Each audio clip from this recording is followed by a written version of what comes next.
Planning a fishing trip shouldn't feel like a full-time job. With fishingbooker.com, you can find and book the perfect fishing trip within minutes. Fishingbooker.com connects you with trusted fishing captains around the world. Booking is fast, easy, and secure, with access to verified customer reviews, loyalty rewards, and around-the-clock customer support. Everything you need to book with confidence is in one place. So head to fishingbooker.com and start planning your next fishing adventure today.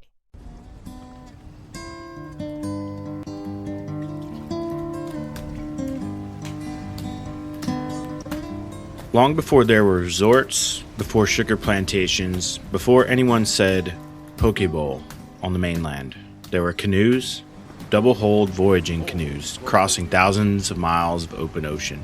No engines, no GPS, just stars, currents, bird flights, memory. And when the first Polynesian reached these islands, they did not arrive empty-handed. They brought food. And in Hawaii, food became land, land became family, and family became food again. If you understand a bowl of poi, you understand these islands.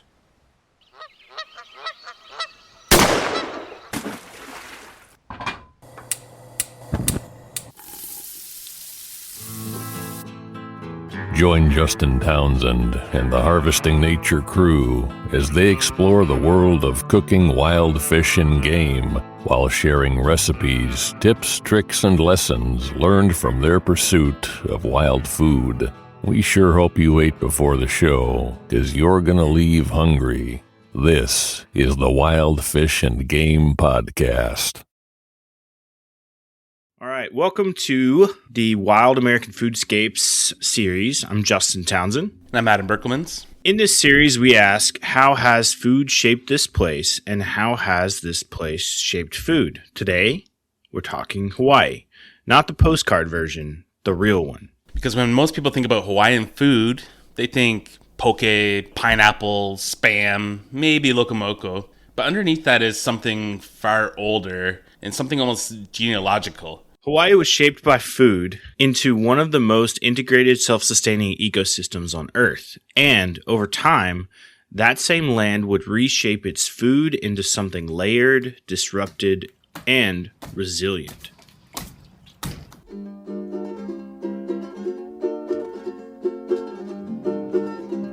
To understand Hawaii through food, we spoke with native Hawaiian chef Kealoha Domingo, a chef deeply engaged in indigenous food revival and cultural restoration. When we asked him to describe Hawaii through food, he didn't hesitate. Hawaii is a bowl of poi. Poi. Just taro and water. But that simplicity is actually deceptive. Because in Hawaiian genealogy, Taro, Kalo, is considered an elder sibling. Yeah, I would say Hawaii is a bowl of poi, and poi is our traditional Hawaiian staple food, and it's derived from the taro plant. And we as Native Hawaiians have a very close connection with the taro plant. In our traditional beliefs and our genealogies, we consider ourselves to be related to the taro plant.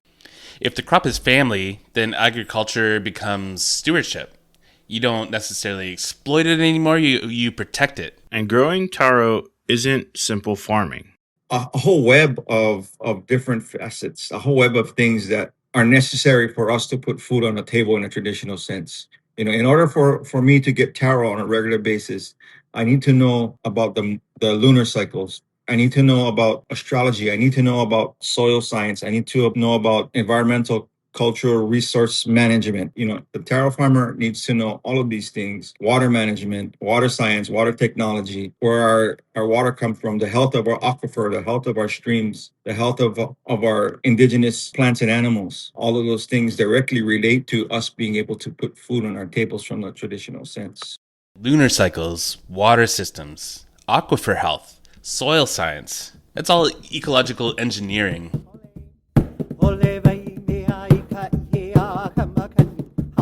The first Polynesian settlers arrived around 1000 to 1200 AD. They brought canoe crops, which include taro, breadfruit, banana, sweet potato, and coconut.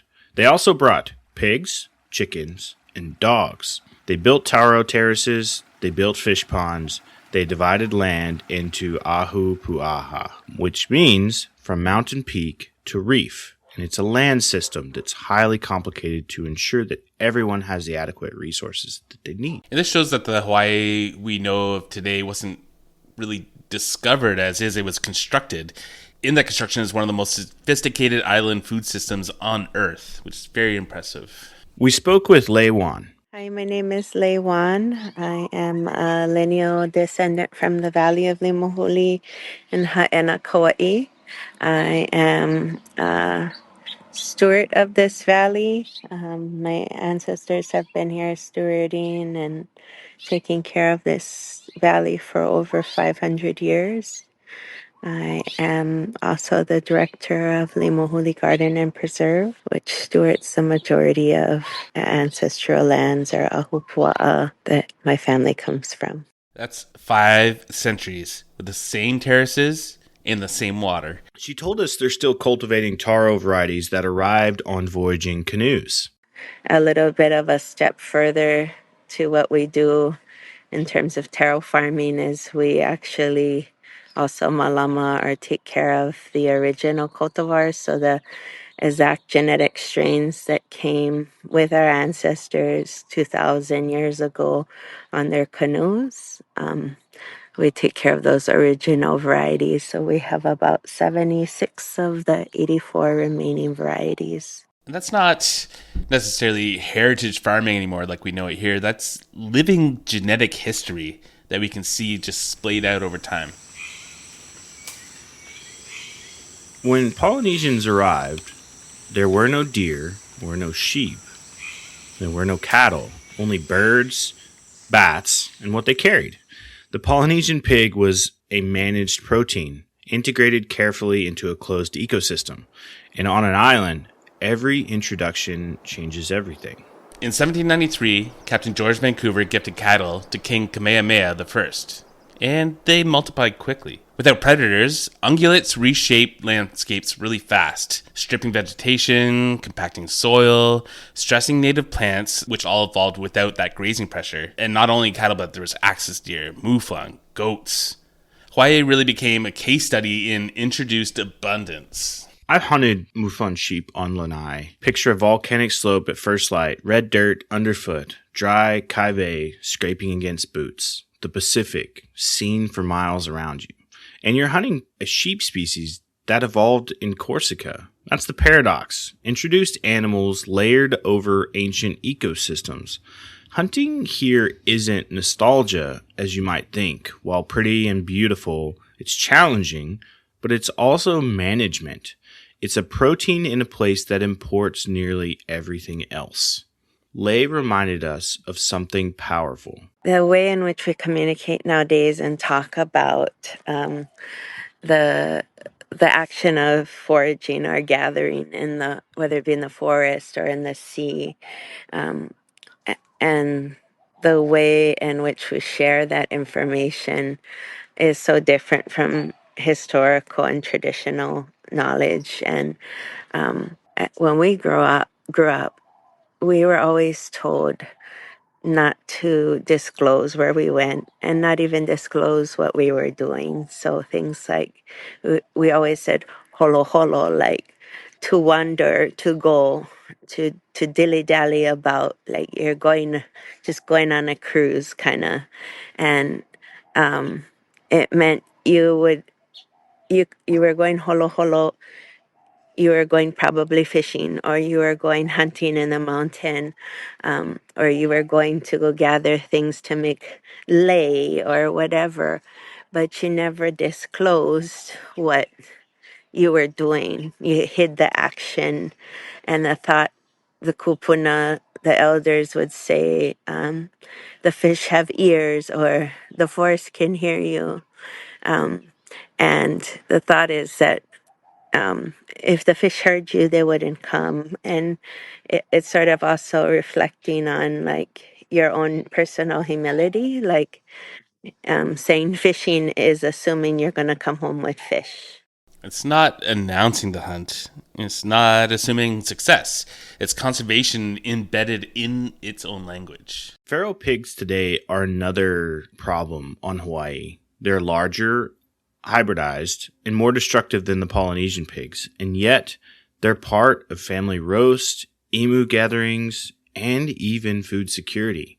Hunting pigs here is a mitigation and a cultural continuity at the same time, and you see it all throughout the island, and people are proud of it, and the culture really, really is deepened by its availability.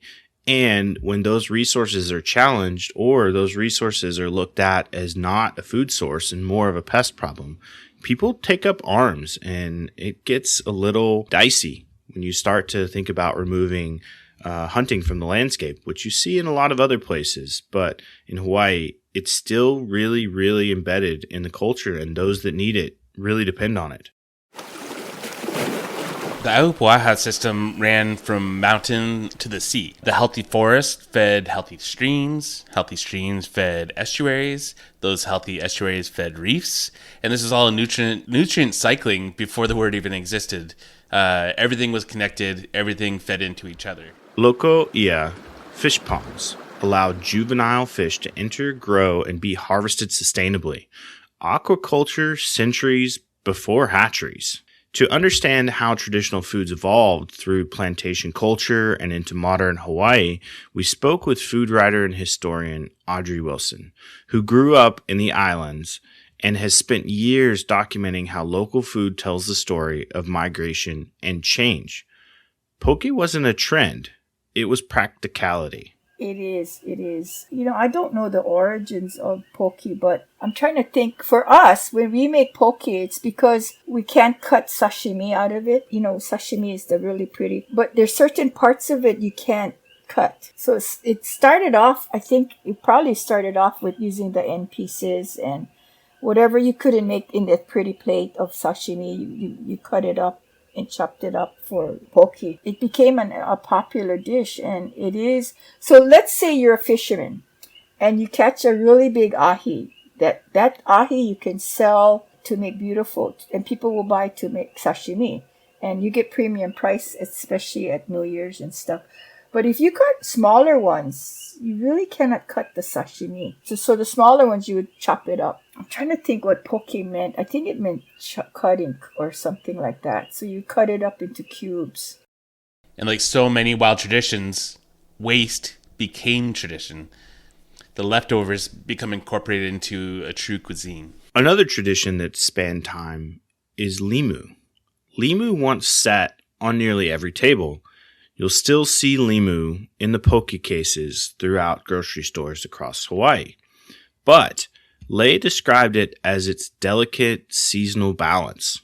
For certain parts of the island, like take for instance, right now is our winter season, so the surf is really rough on the North Shore where I live. Though some species of limu or seaweeds thrive in these conditions in the ocean, it is definitely harder to get and to come by during these seasons, and better to pick as it's moving into the warmer months. But not too warm, because once summer comes around, some of like our seaweeds, they get burnt by the sun. They get too much sunlight, and they kind of have a dieback phase. So there's this kind of weird period between the winter, not quite summer, that it's almost like best to pick most of our limu. And then for the folks on like South Shore, it's almost the switch opposite of us because they get a lot of surf during the summer months. Yeah, in our warmer waters, some of our fish prefer that time of the year for coming in close. So we have certain like mackerels and baby like goatfish type that come in the warmer waters and come near the shore, and those are the times we go and gather those things. And vice versa, in the winter months, some fish like the colder seasons, and they're known for laying like eggs in those seasons, and they might be closer in, but you heed warning of eating them because they're in their spawning season, you know. When there's too much surf, you can't gather. When there's too much sun, it all burns out. So island timing is all about precision. And there's some modern intervention in this process too. Audrey described OTEC systems growing kampachi and limu in deep cold water tanks, which a lot of these chefs love. And this is an interesting story about kampachi. Kampachi is was originally called kahala. We call it kahala growing up, but we couldn't eat it. It had ciguataria and it had tons of worms. So we could catch it. It's a fun fish to catch, but you can't eat it. So they took that kahala and they farm raised it in huge nets outside of Kona Airport. And now it's one of the best fish to eat right now. It's not only it's safe to eat because it's controlled. They control what they eat. They don't get to eat the coral, so they don't have ciguataria. But you know, it's just a wonderful fish. And in fact, on my last cooking show, I had Junior Olip from the Kona Village, and he put the fish in the kampachi in there. He put shrimp on it. He put ulu, which is breadfruit, and then he wrapped it in a tea leaf, and he steamed it. And it was a beautiful dish made out of the kampachi and all the local, you know. Even the shrimp came from OTEC. Huge shrimp, like 15, you know, the size 15. Nice size fish, shrimp. And then the breadfruit, which is another wonderful, let me talk about that too. But, you know, then he made a Pusang Cru, which is the Tahitian with the lime juice and the coconut milk with the kampachi, and it was a beautiful dish. That's modern intervention trying to reduce pressure on the fragile reef systems surrounding Hawaiian Islands. Because here, collapse happens quickly. When one thing gets knocked out of the system, everything else dominoes. Hawaii being so sensitive that in a place you have largely the highest amount of loss of endangered species compared to anywhere else in the world. If you look at the list each year, you'll probably see numerous animal and plant species from the Hawaiian Islands listed there that are simply gone forever. In 1893, the Hawaiian kingdom was overthrown. That meant that land control shifted to new owners, sugar expanded, traditional agriculture contracted, rice replaced poi in many households, imported flour replaced taro, military supply chains normalized canned goods like Spam. This can be seen in a lot of different places around the world, but it really affected Hawaii in a huge way. Food shifted from diversified local systems to export economies, from self-sufficiency to dependency. And when you lose control of land, you lose control of food. And when you lose control of food, you lose sovereignty. When we talked to Audrey, she mentioned something small, almost in passing. She grew up during dock strikes, when ships didn't come in, when imports slowed, and when grocery shelves thinned out. I have I have two ulu trees in my backyard. And with that thought process that if we ever didn't have food, we could live off of the tree. Now, ulu is it's breadfruit. It's really interesting because ulu, if it's hard, you can cook it a certain way. As it gets softer, it tastes like an artichoke heart. And then you get really soft, it tastes like mashed potatoes. So you have this variety, depending on its ripeness, of how you can eat it. I grew up we always had dock strikes. We always had where no ships would come in, we got no rice, we got no toilet paper.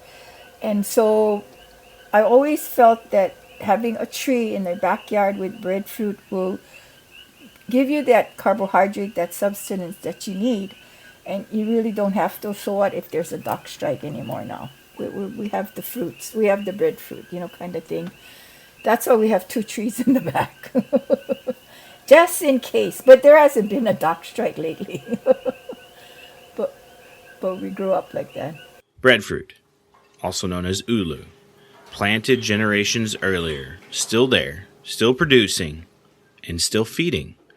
There's something quiet about that. No panic, no headlines, just a tree doing what it was planted to do. And that's food memory, not just theoretical sovereignty, but practical sovereignty. It's when the ship slowed down, the question isn't philosophical, it's what's on the table. And in that moment, during a dock strike, the past wasn't nostalgia. It was dinner. For me, the one thing that's important is that, I absolutely have no problem embracing the multicultural aspect of Hawaii food.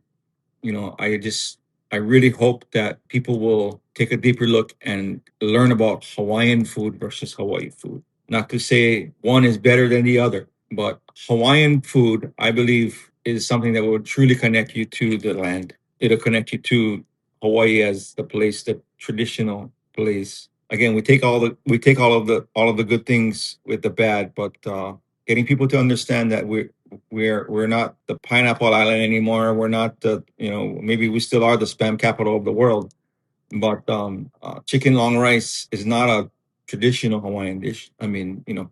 Pre-contact Hawaiian dish. Like Justin said, this isn't nostalgia, it's about who controls the bowl. So, this is the story.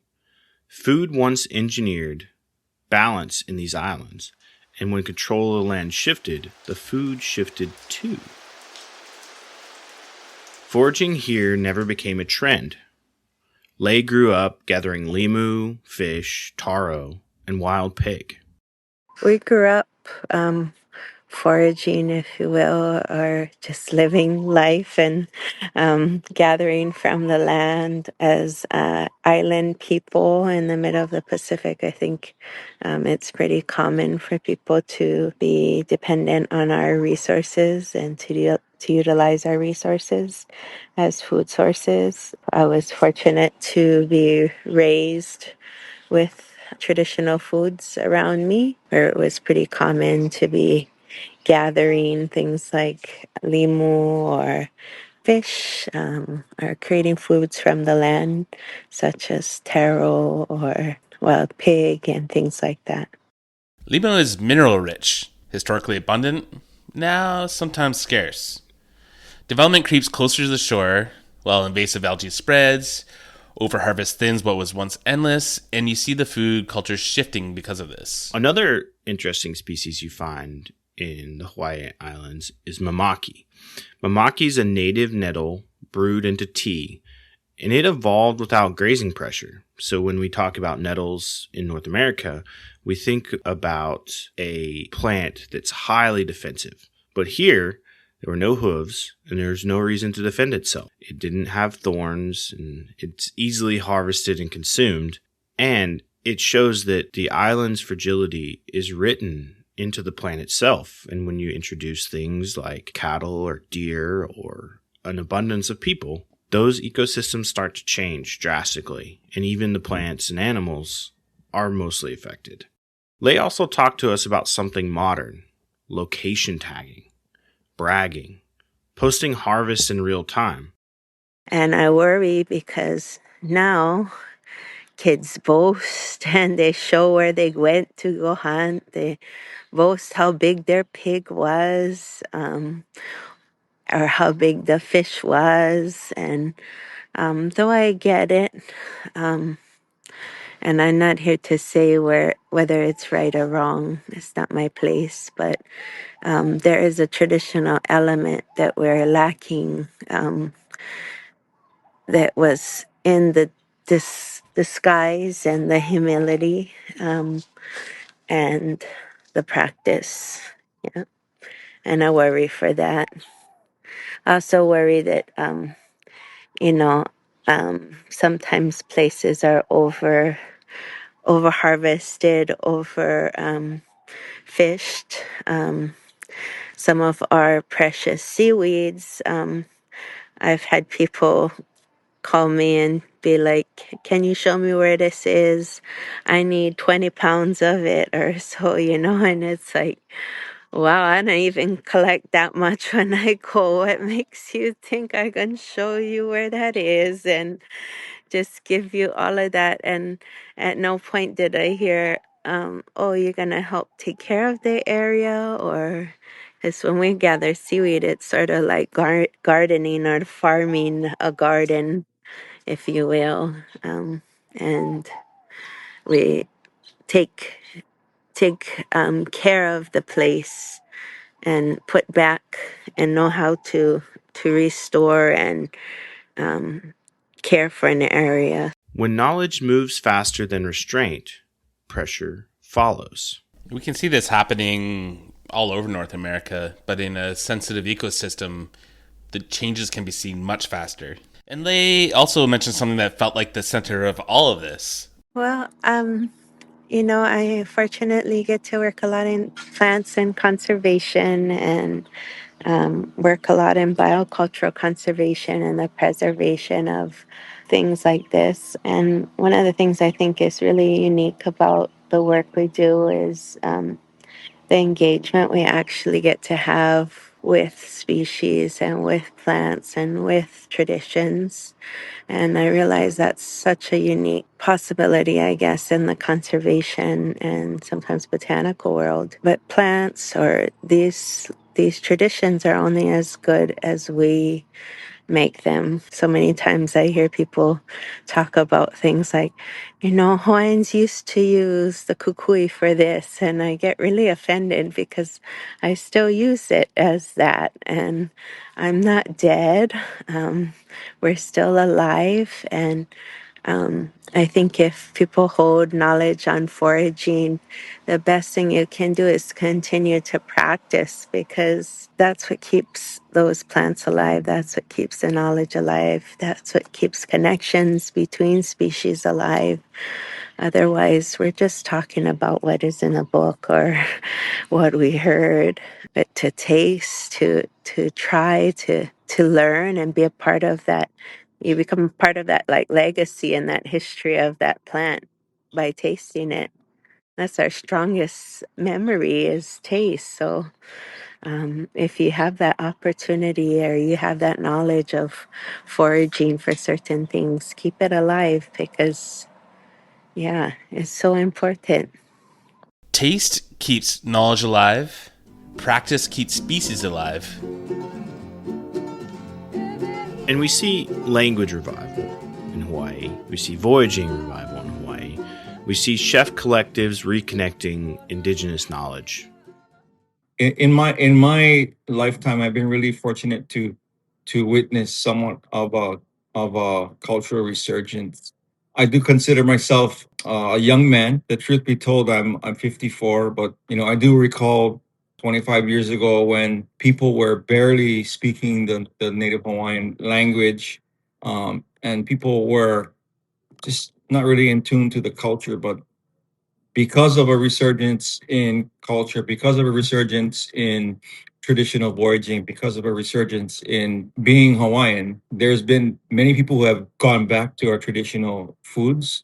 The poi and taro being one of them. Like I mentioned in the past, the taro in our traditional beliefs is very close and very sacred to us, and an integral part of not only our diets but of our culture. So how do you eat here responsibly? I'll definitely go out and support the true local businesses. So many times I'll see a visitor come to Hawaii, and the first thing they're going to do is go to some chain restaurant in Waikiki.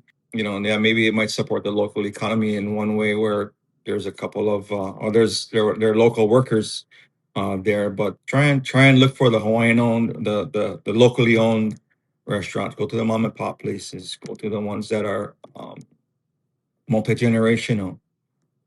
Go to those establishments. I was talking with a close friend of mine who's also in the food business, and he does cook from a Hawaiian lens. And you can only count on maybe one hand how many places that you can actually go out and go to a Hawaiian food restaurant. There's not really a bunch out there, which is sad. It's sad. There should be hundreds of them, right? And this is not the case. Yeah, if you were wanting to try some of our real traditional foods, I'd say one of the safest ways to do it is to go to some of our local farmers markets, where you will find some of our native foods. I would also say go to some of our local fish markets. go to locally owned businesses.